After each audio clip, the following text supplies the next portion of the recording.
लोगों ने I think सारे मॉडल लॉज के बारे में तो देख लिया था। हम लोगों ने basically Mach model law, Euler's model law और वेबर्स मॉडल लॉ पढ़ लिया था हम लोगों ने, ये तीनों चीज़ कंप्लीट कर ली थी। तो मैक मॉडल लॉ जैसे कि आप लोगों को पता है क्या होता था, when Mach number in model is equal to the Mach number in prototype. और मैक नंबर आप लोगों को पता है क्या होता था, Mach number is equal to velocity upon under root K upon rho, where K under root K upon rho is equal to C. C क्या था यहाँ पे, स्पीड ऑफ, क्या थी किस चीज की, speed of sir sound. Sound. हाँ, फिर यूलर्स नंबर पढ़ा था हम लोगों ने। यूलर्स नंबर किस चीज पे, कौन सी फोर्स प्रीडोमिनेंट होती है, जब प्रेशर फोर्स प्रीडोमिनेंट होती है। तो यहाँ पे हम लोगों ने देखा था कि वी वी यूलर्स नंबर किसके बराबर होता था, V upon under root P upon rho. Yes sir. और वेबर्स मॉडल नंबर में सरफेस टेंशन फोर्स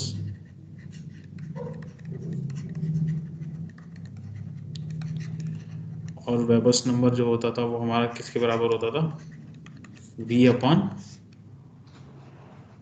क्या था, sir under root sigma by rho L. Sigma by rho L, where L is characteristic dimension.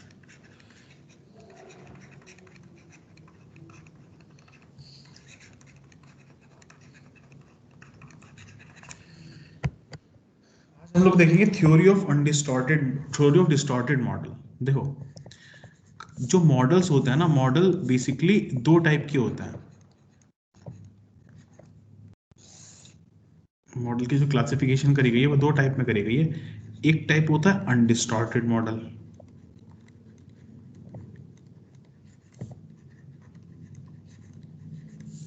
एक type का होता है distorted model.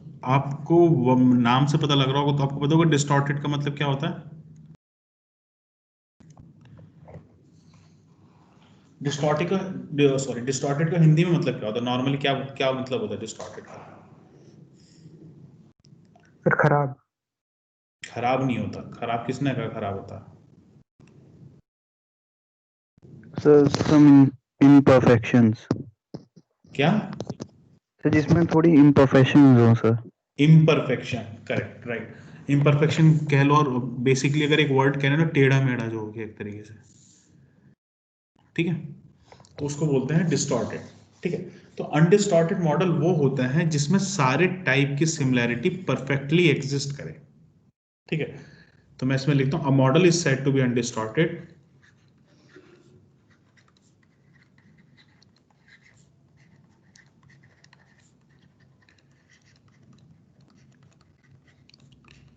distorted when it's perfectly similar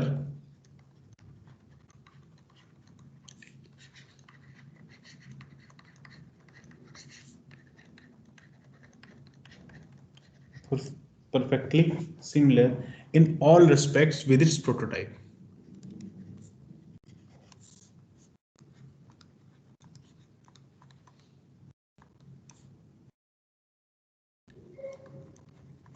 ठीक है, मतलब जिसके अंदर सारी की सारी सिमिलैरिटी परफेक्टली एग्जिस्ट करती हैं, उसको बोला हम लोग अनडिस्टॉर्टेड मॉडल। तो इस टाइप के मॉडल जब होते हैं हमारे पास, तो ये बहुत इजी होता है इसके अंदर रिजल्ट्स को फाइंड करना।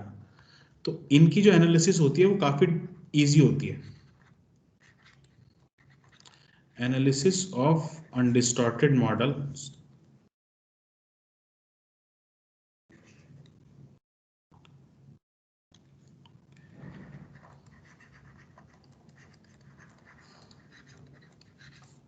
model is simple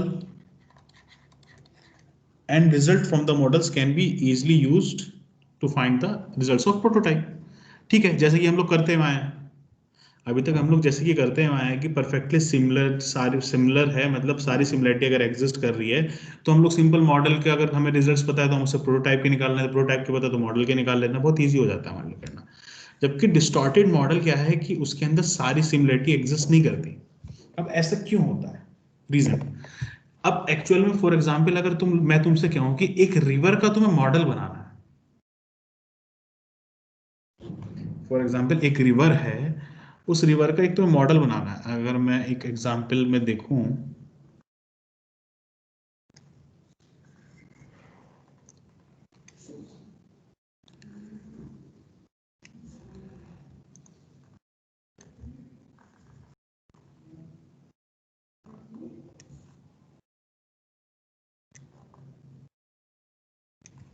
सपोज करो मुझे इस टाइप से एक रिवर का मॉडल बनाना है।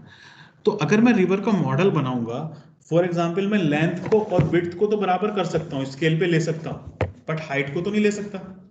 फॉर एग्जांपल एक एग्जांपल लेते हैं कि अगर मेरी जो लेंथ में रिवर की कंसीडर कर रहा हूँ 30 मीटर, तो मैं यहाँ मॉडल बना रहा हूँ 3 मीटर का।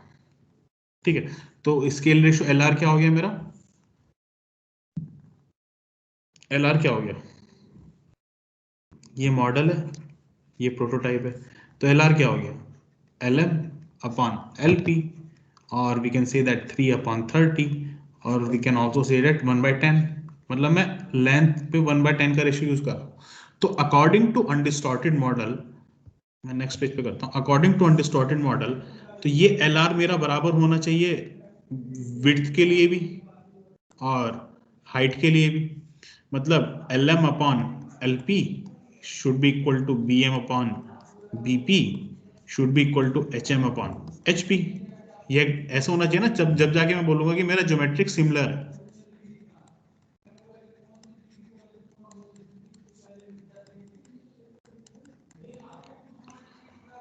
सही है ना?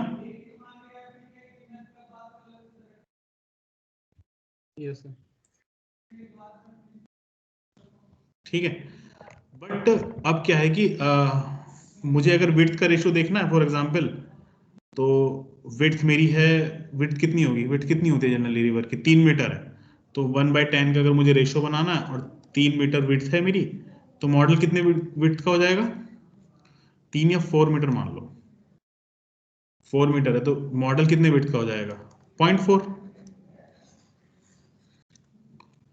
पॉसिबल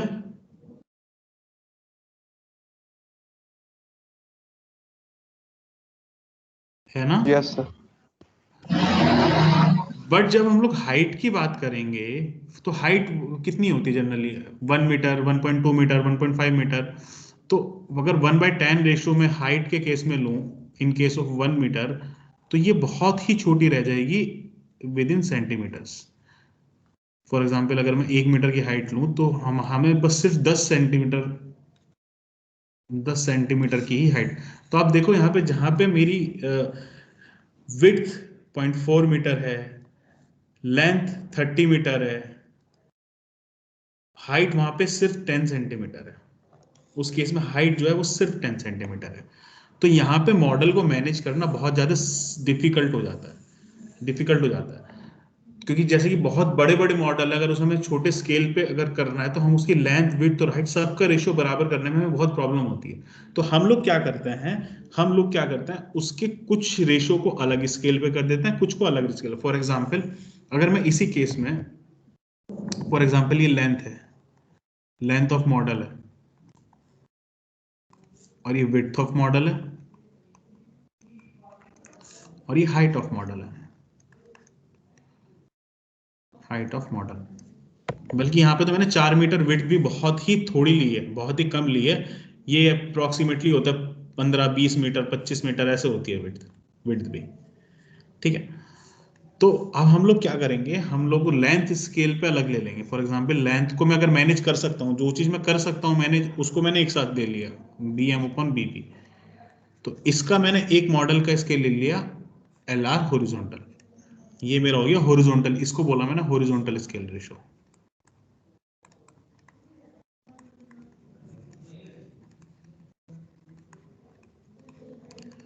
अब सपोज करो हाइट को मैं मैनेज नहीं कर सकता, तो H M upon H P को मैंने कर लिया एल आर वर्टिकल। ये हो गया मेरा वर्टिकल स्केल रेशो।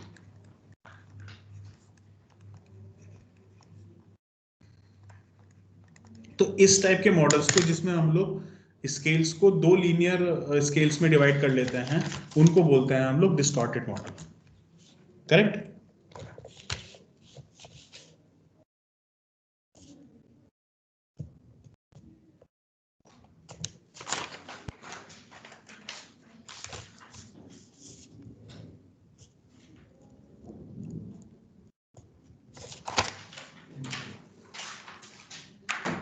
सही है।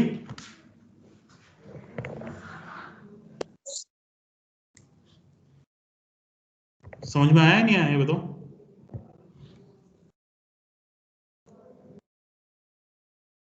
Yes sir. आवाज नहीं आ रही मेरी? क्या बोलने में तुम लोगों को प्रॉब्लम हो रही है कुछ? सर आ गया समझ में। मैं सिंपल सी बात कह रहा हूं कि जहां पे हम लोग इस सारी प्रॉपर ज्योमेट्रिक सिमिलरिटीज को एग्जिस्ट कराना पॉसिबल नहीं होता है, वहां पे हम लोग क्या करते हैं, वहां पे हम लोग स्केल रेशो को भी दो टाइप के स्केल रेशो में डिवाइड कर लेते हैं। फॉर एग्जाम्पल, एक और एग्जाम्पल बता।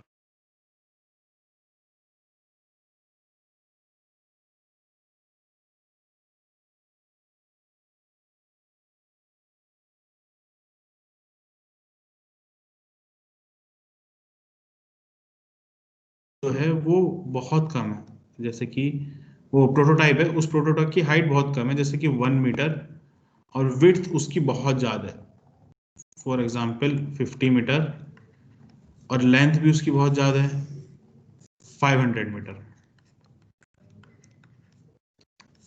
मीटर की लेंथ है। अब मुझसे बोला गया कि मैं इसको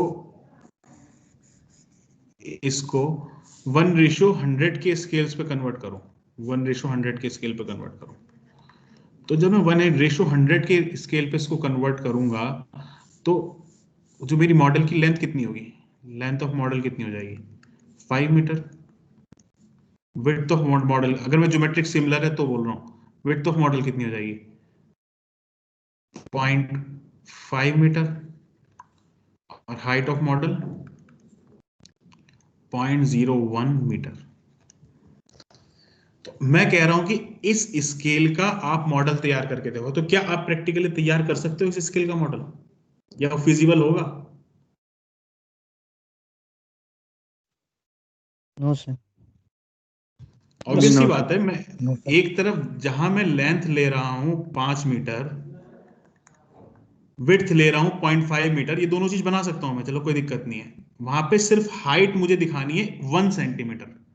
1 सेंटीमीटर कितना होता है पता है ना आपको? Yes sir.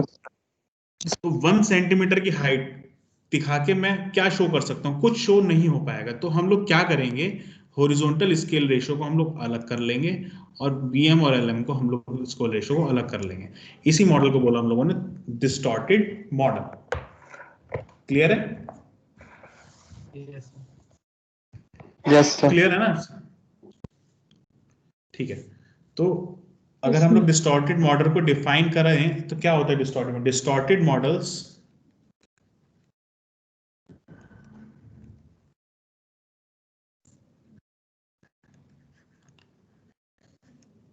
are those in which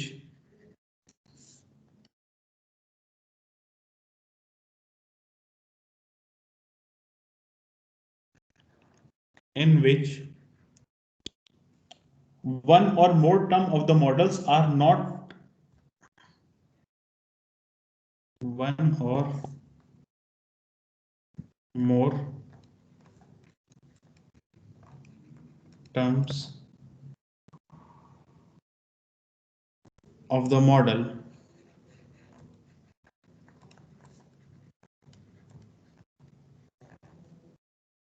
are not corresponding identical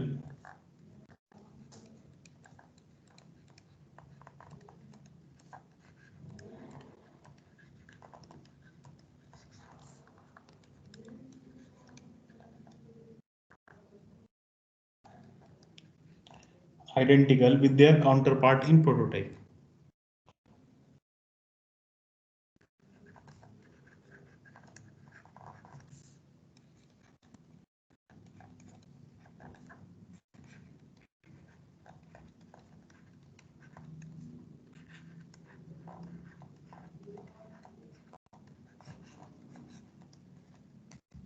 clear?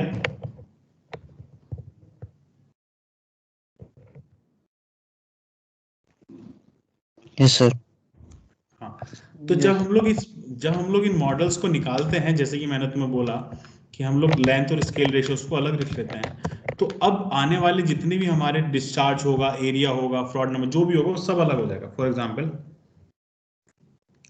Example मैंने कहा LM अपॉन LP को अगर मैं बराबर रख रहा हूँ BM अपॉन BP के, और उसको मैं बोल रहा हूँ हॉरिजॉन्टल स्केल रेशियो LRH, और जो वर्टिकल है that is HM, height vertical upon height of prototype, इसको मैंने करा LR वर्टिकल। अगर मुझे एरिया स्केल रेशियो निकालना है, फॉर एग्जांपल सर बीपी होगा वहां पे। अगर मुझे एरिया स्केल रेशियो निकालना है तो मैं क्या करूंगा? एरिया क्या होता है? Length into breadth into width, BR। अब डिपेंड करता है कौन सा एरिया निकालना है इसके अंदर। अगर सपोज करो क्रॉस सेक्शनल एरिया निकालना है तो मैं यहाँ रखूंगा HR। तो अब अगर मैं देखूंगा, पहले हम लोग क्या करते थे, यहाँ पे इसको LR स्क्वायर कर देते, डायरेक्ट कर देते थे ना LR स्क्वायर। अब हम लोग LR स्क्वायर नहीं करेंगे, यहाँ पे करेंगे LR horizontal into LR vertical. तो हो गया ना, थोड़ा सा कॉम्प्लेक्स सिचुएशन आ गया ना। अब हमें देखना पड़ेगा कहाँ पे स्केल रेशियो वर्टिकल लग रहा है, कहाँ पे हमारा हॉरिजॉन्टल लग रहा है। सेकंड, जैसे कि हम लोग को फ्रॉड्स नंबर निकालना था पहले, velocity scale ratio Froude's model law के according.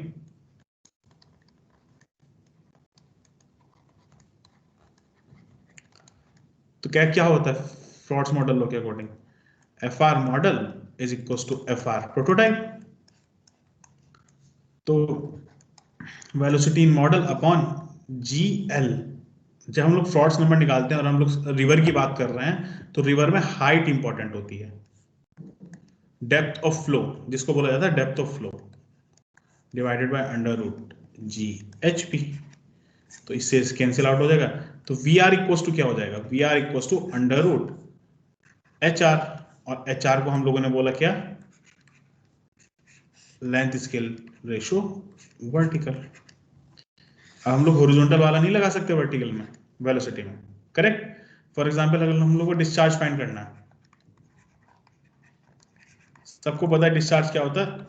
Area ratio into velocity ratio. अब एरिया रेशियो तो यहां से हम लोगों ने निकाला, क्या था? एरिया रेशियो था हमारा LR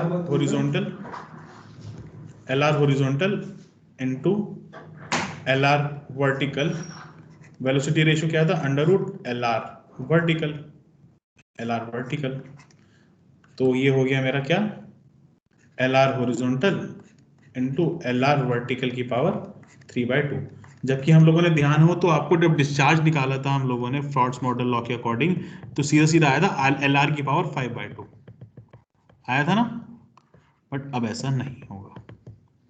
तो इसको बोलते हैं हम लोग थ्योरी ऑफ डिस्टॉर्टेड मॉडल। बात क्लियर है या नहीं है? ठीक है,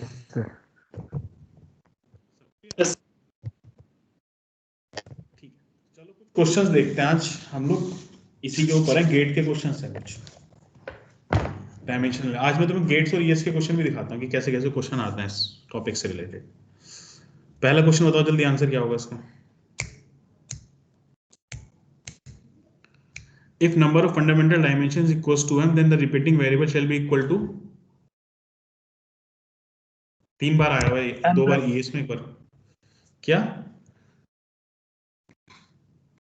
पढ़ लो, पढ़ के बताओ।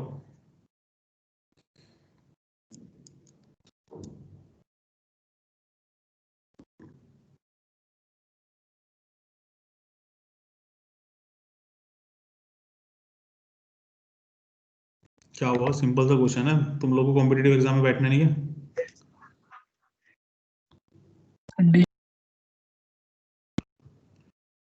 No, the repeating variable shall represents the repeating variable. D answer इसका करेक्ट। सब लोग एग्री हैं?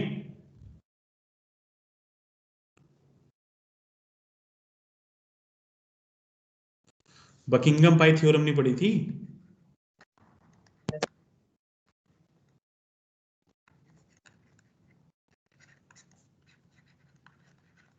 बकिंगम पाई थ्योरम में क्या था, नंबर ऑफ पाई टर्म्स के बारे में नहीं हम लोगों ने बार बार हम लोग वो करते थे, m is number of total variables, n अगर suppose n is number of fundamental variables थे, then number of pi terms कितनी होती थी, m माइनस n। बट यहाँ पे पूछ रहा है कि फंडामेंटल डायमेंशंस जो है उसने m बोल दिया है, मतलब n की जगह इसने लिया फंडामेंटल डायमेंशंस m। और उसने पूछा रिपीटिंग वेरिएबल कितने होंगे। रिपीटिंग वेरिएबल सेलेक्ट करने के हमने प्रोसीजर भी तो देखा था, तो कितने होते थे पहले बात तो रिपीटिंग वेरिएबल, 3। अरे अजीब बात कर रहे हो, 3 होते थे, कहीं लिखा था हर क्वेश्चन में 3 ही होंगे, बताया नहीं था क्यों होते थे। Total number of pi terms कितनी होती थी, या फिर total number of variables in each pi term,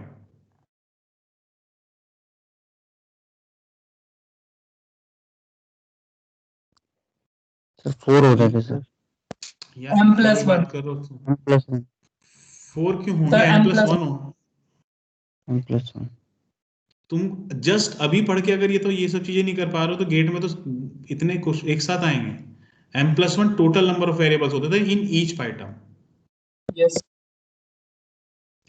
तो जिसके अंदर रिपीटिंग वेरिएबल कितने हुए, और एक वेरिएबल सर को m छोड़ के बाकी सारे, तो m होते थे रिपीटिंग वेरिएबल्स। तो ऑप्शन 1 और डी बचा। अब m में बोला कि m and none of the repeating variable shall represents the dependent variable. Fourth है m and one of the repeating variable shall represents the dependent variable. कौन सा सही होगा, ए या डी। जब हम लोग रिपीटिंग वेरिएबल्स के रूल्स पढ़ रहे थे तो पहला ही रूल था कि डिपेंडेंट वेरिएबल को हमें सेलेक्ट नहीं करना as a repeating variable. Yes sir पहला रूल था, रूल नंबर 1 था ना, rule number 1। Yes sir yes ऐसे नहीं ये बोलो मैंने बताया नहीं तुमको, ऐसा है मैंने नहीं बताया था ये चीज।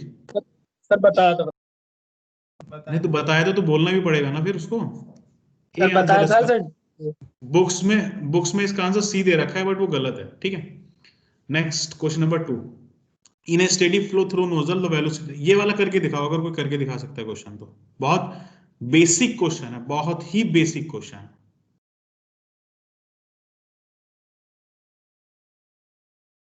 बस जस्ट इसके अंदर थोड़ा सा दिमाग लगना और कुछ नहीं लगना इस क्वेश्चन के अंदर।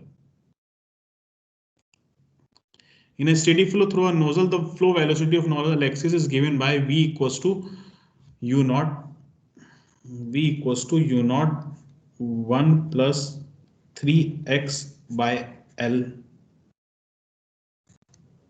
ये है वेलोसिटी। आई कैप के फॉर्म में दे रखा है कि तो एक ही है तो उसको हटा देते हैं। Where x is the direction of nozzle from the inlet and l is the distance, l is the length of the nozzle, the time required of the fluid particle अंदर to travel from the inlet to the exit of the pin. बताओ जल्दी fast.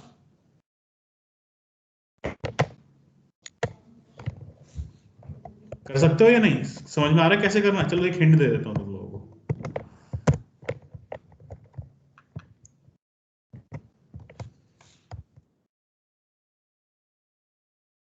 एक hint दे देता हूँ, देखो simple simple सी बात है, उसने वेलोसिटी का एक हमें एक्सप्रेशन दे रखा है और हमसे पूछ रहा है टाइम। टाइम तो तो कहीं ना कहीं आप लोगों को पता होगा कि time is equals to distance upon velocity. Yes but हम लोग थोड़ा सा भी रुक के चलते हैं, कोई दिक्कत नहीं है। v इज इक्वल्स टू क्या दिया है velocity, u naught 1 plus 3x upon l, ठीक है। अब मुझे पता है कि v is equals to dx over dt होता है, is equals to u naught 1 plus 3x over l। Clear है, होता है ना। Yes sir. यस सर और we can also say that dx is equals to u naught 1 plus 3x by l is equals to dt। लिख सकता हूं, yes sir. Integrate it 0 to l, क्योंकि total length l है ना 0 to l, और यहां पे है 0 to t। Clear. 1 upon x का क्या होता है integration, log x। Sir log हाँ, तो ln 1/u0 को अगर हम लोग बाहर निकाल लें,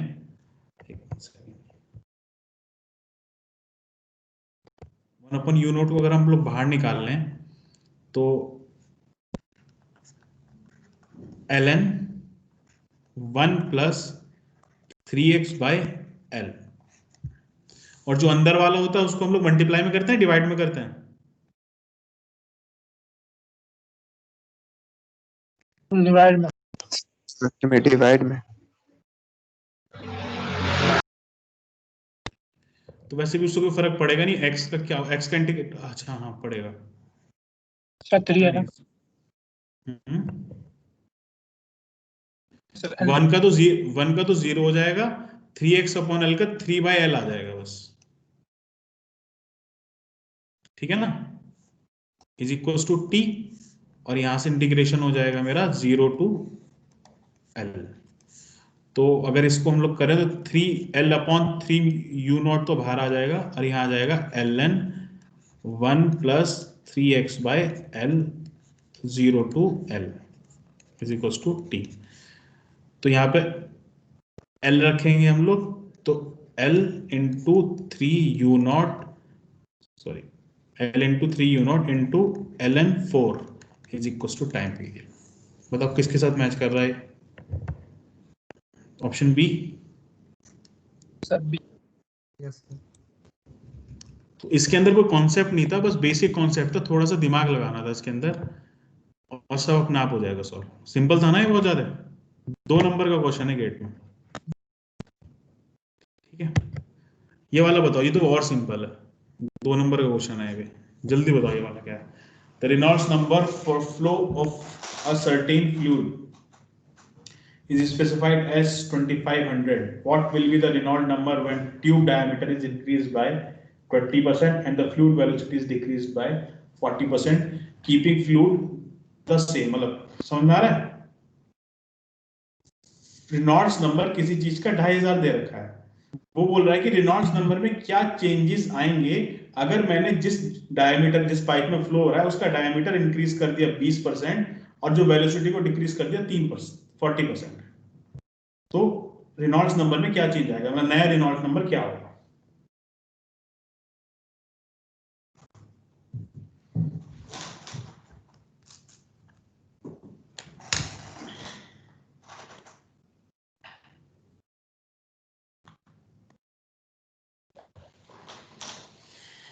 क्या होगा?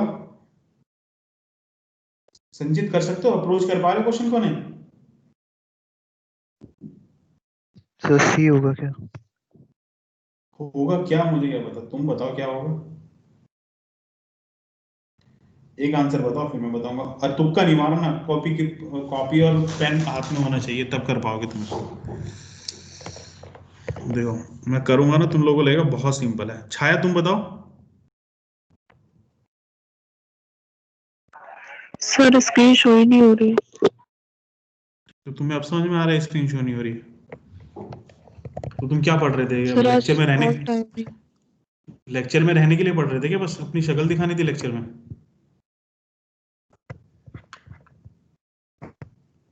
जब तुम्हें स्क्रीन शो ही नहीं हो रही है तो फिर रह के क्या करोगे तुम?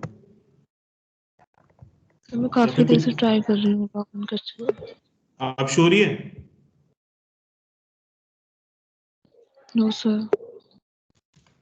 तो फिर चले जाओ, कोई दिक्कत नहीं है, जाओ आराम करो, ठीक है। रेनॉल्ड्स नंबर क्या होता है मेरा? Rho v rho we d, l upon. हाँ पाइप की बात हो रही है ना, तो डायल लिया हम लोगों ने इसलिए, ठीक है। तो वो कह रहा है कि रेनॉल्ड्स नंबर 2500 है, तो मैंने मान लिया कि ये है 2500 है कुछ किसी चीज का, 2500 रेनॉल्ड्स नंबर है, रो वी डी अपॉन म्यू। वो कह रहा है कि नया रेनॉल्ड नंबर क्या होगा, मुझे नहीं पता, इसको एक्स मान लेता हूं, क्या होगा अगर इसी में मैंने वेलोसिटी को डिक्रीज, क्या हुआ, वेलोसिटी इंक्रीज हो रही है डिक्रीज हो रही है, सॉरी डायमीटर को इंक्रीज कर दिया 20%, तो नया डायमीटर कितना हो गया मेरा, इंटू 1.2d, और वेलोसिटी को डिक्रीज कर दिया 40%, मतलब नई वेलोसिटी कितनी होगी, 60% of v। Upon mu, same fluid के अंदर। तो 1.2 into 0.6 into rho we D upon mu. और rho we D upon mu क्या है? सर रेनॉल्ड रेनॉल्ड नंबर पहले वाला। Reynolds number 2500। तो 1.2 इंटू 0.6 इंटू 2500 कितना है?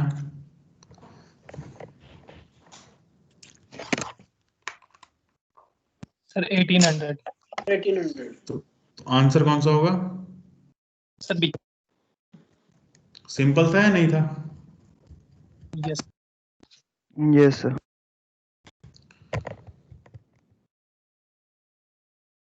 नेक्स्ट क्वेश्चन देखो, फ्रॉड नंबर पे आया हुआ है।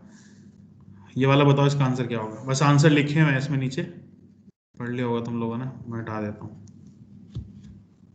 चलो बताओ क्या होगा इसका आंसर।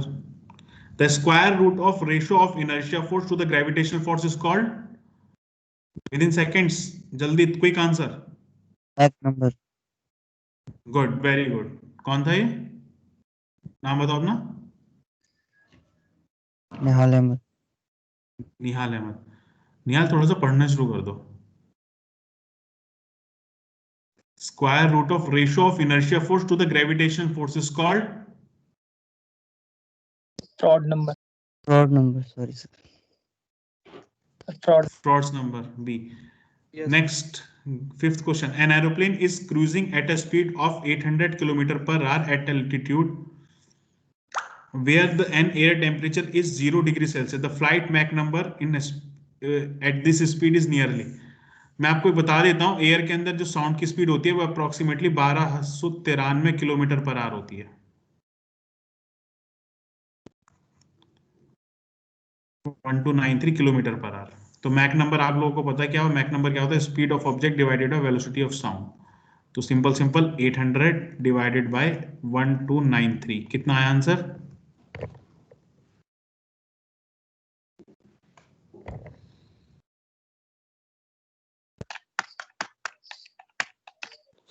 सर 0.18 0.67।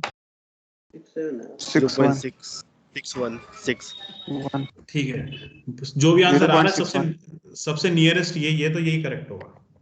ठीक है, सिक्स्थ का आंसर बताओ। If flow through a pipe the transition from laminar to turbulent flow does not depend on. Pipe flow की बात कर रहा है, वो कह रहा है कि फ्लो में ट्रांजिशन हो रहा है लैमिनार टू टर्बुलेंट। जब लैमिनार और टर्बुलेंट की बात कर रही तो बात होगी यहाँ पे रेनॉल्ड्स नंबर की।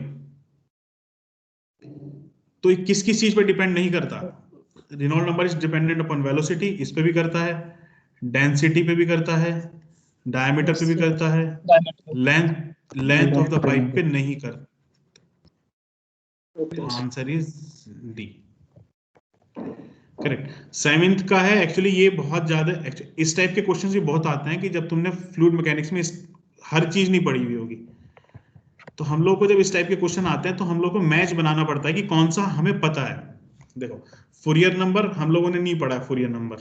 वेबर नंबर पढ़ा है हम लोगों ने, ग्राशॉफ नंबर हमने नहीं पढ़ा है, श्मिट नंबर हम लोगों ने नहीं पढ़ा है।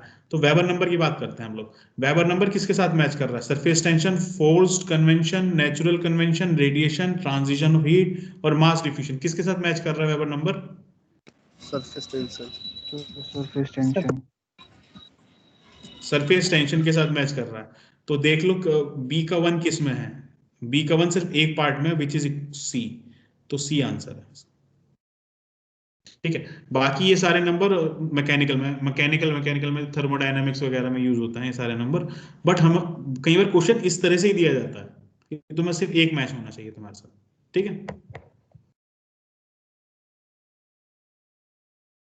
देखो तुम्हें मैं आज मुझे एक बहुत अच्छी फाइल मिली है, वो तुम्हारे साथ शेयर करता हूँ थोड़ा। उसमें ऑलमोस्ट फ्लूइड मैकेनिक्स से सारे गेट ईएस दोनों के क्वेश्चंस हैं।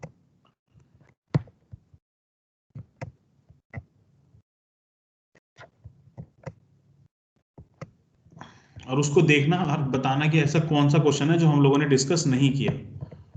ऑलमोस्ट मैंने ईएस तक के सारे क्वेश्चंस आप बहुत आराम से सॉल्व कर सकते हो, इतना अच्छे से करा दिया है आपको। ये पुराने स्क्रीन शो हो रही है? Yes, sir. Yes, sir. हो रही है. Yes, sir. पहला क्वेश्चन है IAS 2003 का, देखो क्या है. Considering fraud number as criteria of dynamic similarity for a certain flow situation, work out the scale factor of velocity, time, discharge, acceleration, force, work, power in terms of scale factor for the length. Question पढ़ के कर सकते हो नहीं कर सकते हो?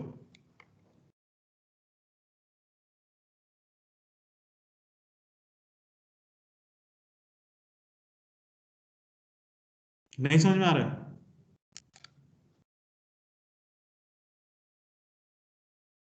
क्या हुआ, इतना कंफ्यूज क्यों हो रहे हो? हाँ कर सकते हैं, नहीं ना, नहीं तो नहीं कर सकते. हो सिंपल, दो जाएगा. आंसर, दो आंसर हैं इसके. तुम्हें फ्रॉड्स मॉडल लॉ मैंने कराया था, फ्रॉड मॉडल लॉ कराया था Yes. जिस टाइम पे, वहां पे सारे स्केल रेशियो पता करवाए थे. इधर देखो, यहाँ Yes. देखो, ये फ्रॉड मॉडल लॉ है. इस फ्रॉड मॉडल लॉ से पहले इसने निकाला VR इक्वल्स टू LR की पावर, इधर देखो LR की पावर 1/2, ये निकाला इसने. सर उसके बाद टाइम स्केल, उसके बाद टाइम स्केल रेशियो आप लोगों को पता है क्या होता है? टाइम स्केल रेशियो क्या होता है? LR/VR. LR/VR करके टाइम स्केल रेशियो निकाल लिया.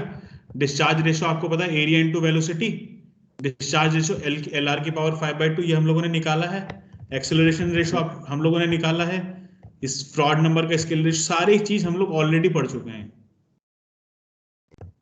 ठीक है, ये आपको 2003 में आया था. सेम ये रेनॉल्ड्स नंबर के लिए है, जैसे वहां पर फ्रॉड नंबर के लिए आया था. ये तो फिर मैं करा दिया हूं आप लोगों को क्वेश्चन ये वाले. तो ES के, ये इंजीनियरिंग सर्विसेज के क्वेश्चन है. बताओ the dimensionless group formed by wavelength lambda density of fluid rho acceleration due to gravity G and surface tension is. बताओ कैसे करोगे इसको?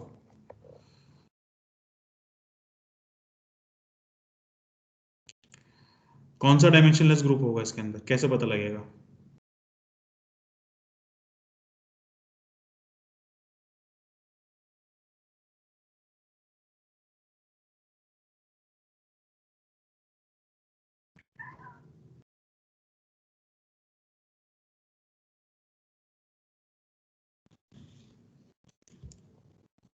अरे सिंपल है, सबकी डायमेंशन निकाल लो. जिसकी डायमेंशन 0 आ रही, डायमेंशन नहीं आ रही है, वो डायमेंशनलेस ग्रुप हुआ. इतना सोचने की क्या बात है इसमें. नेक्स्ट क्वेश्चन देखो, ये इसका dynamic viscosity, changes roughness coefficient, bulk modulus of elasticity, जो सरफेस टेंशन, इन सब की तो आपको डायमेंशन बतानी है, तो इजी हो जाएगी, तो बहुत इजी है. MLT, in MLT system what dimension of the specific speed for rotor dynamic pump? ये अभी तुम्हारा उसका लगेगा, ये वाला तुम्हारा उसका नहीं है. In a dimensionless group formed with variable rho density, omega angular velocity, mu dynamic viscosity, d characteristic dimension. Same ऊपर वाला question. Which of the following is not a dimensionless group? ये भी ऊपर वाला क्वेश्चन है. यहाँ पे ये देखो सॉल्यूशन में भी दिखा रखा है इसने निकाल के कि एक की डायमेंशन निकाल दी, वो डायमेंशनलेस ग्रुप हो जाएगा. है ये भी सब बहुत इजी में है सारे के सारे. रेलिंग मेथड पे देखो ये वाले क्वेश्चंस आए हैं. बकिंगम पाइप है, ये वाले क्वेश्चंस आए हैं.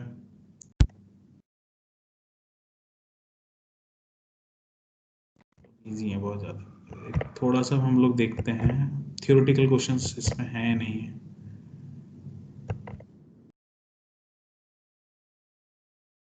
ये बताओ इसका आंसर क्या होगा? इसको करेक्ट मैच करना है. बताओ एक इसके साथ मैच होगा, जल्दी जल्दी बताओ मुझे.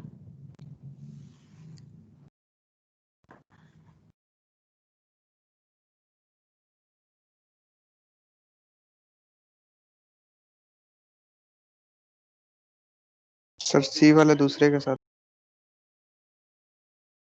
सी वाला दूसरे के साथ होगा, करेक्ट. और सर ए वाला थर्ड के साथ. ए के साथ 3, ठीक है. B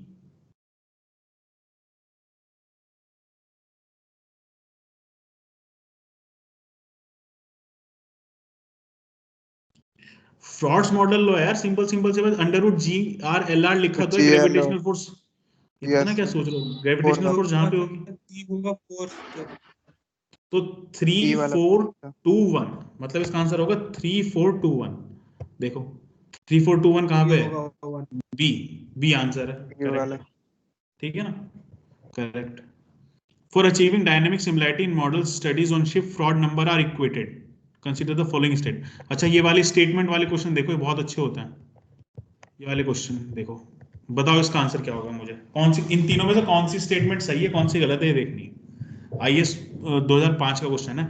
for achieving dynamic similarity in model studies on ship Froude numbers are equated, मतलब उसने बोला कि डायनेमिक सिमिलैरिटी के लिए शिप्स पे हम लोग फ्रॉड नंबर को इक्वेट करते हैं। गलत है, ऑब्वियस सी बात है गलत है, क्योंकि फ्रॉड नंबर मैंने तुम्हें हमेशा वहां बताया जहां पे हम ग्रेविटेशनल फोर्स का यूज करते हैं, लाइक रिवर में और कैनाल में जो फ्लो होता है। शिप्स के लिए जनरली हम रिनॉल्ड्स नंबर का यूज करते हैं क्योंकि रेजिस्टेंस आता है, हम लोगों ने पहले, मैं बता चुका हूं तुम लोगों को। Yes, sir. Yes, sir. Yes, sir. Second, Reynolds number should be equated for studies on airfoil for dynamic similarities, मतलब एयरफॉइल्स पे स्टडी करने के, हाँ सही है, करेक्ट है। एयरफॉइल्स पे स्टडी करने के लिए रेनॉल्ड्स नंबर को हम लोग यूज करते हैं। इन मॉडल स्टडीज, इसमें तो कुछ गलत ही बोल रहा है मुझे, डी, अच्छा हाँ करेक्ट। एयरफॉइल्स के लिए तो मैक नंबर का यूज करते हैं हम लोग। In model studies on spillway, the ratio of width to height is equated for kinematic similarity.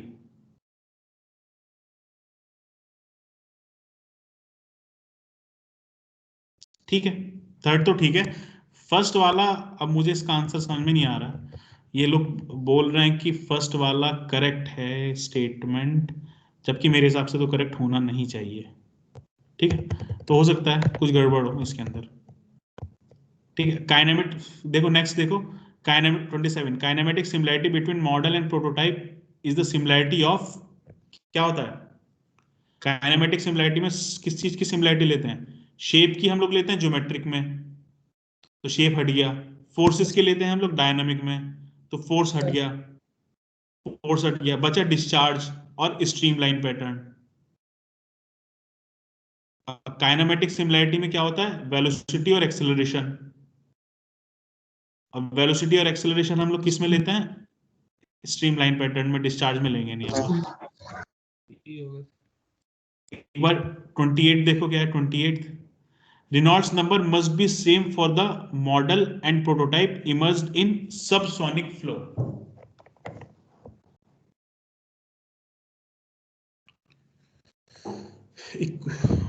Reason, equality of Reynolds number for model and prototype satisfy the dynamic similarity. ठीक है, reason तो ठीक है इसका, रीजन असर्शन वाले question है ये, मतलब कि ऊपर वाली स्टेटमेंट, असर्शन वाली जो स्टेटमेंट होती है वो क्वेश्चन स्टेटमेंट होती है, और रीजन वाली जो स्टेटमेंट है वो आंसर स्टेटमेंट होती है। तो ऊपर एक टाइप का क्वेश्चन डाला उन्होंने और उसको पूछा कि क्या इसका आंसर यही है, ये इसको बोलते हैं असर्शन रीजन वाले क्वेश्चन जो होते हैं। तो असर्शन में डाला है इन्होंने, Reynolds number must be same for the model and prototype emerged in subsonic flow. Obviously बात है, सबसोनिक फ्लो के अंदर जो रिनॉल्ड्स नंबर होगा वो सेम होना चाहिए। ठीक है, रीजन क्या दिया है उसका? Equality of Reynolds number for the model and prototype satisfy the dynamic similarity criteria. ठीक है, दोनों स्टेटमेंट करेक्ट है, बी ठीक है, बट इसकी करेक्ट एक्सप्लेनेशन नहीं है।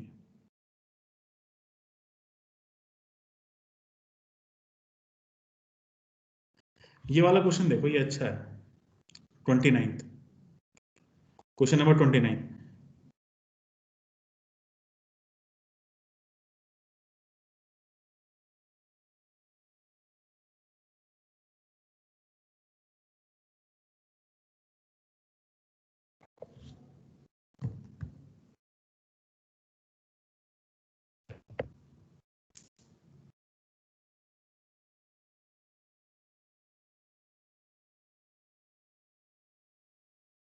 देखा, ये हो सकता है नहीं हो सकता, सॉल्व तो अपने आप से करना, बट ये बता हो सकता है नहीं हो सकता है?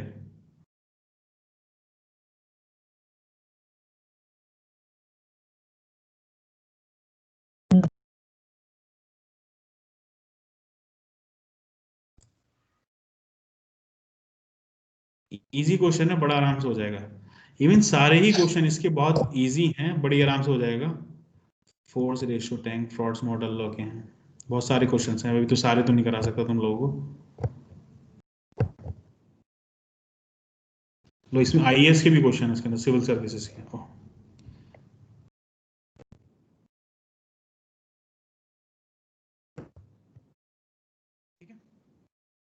आप खुद देख रहे होंगे यहाँ पे जितने भी हम लोगों ने पढ़ा है ऑलमोस्ट उसके अंदर हर चीज कवर अप हो जा रही है।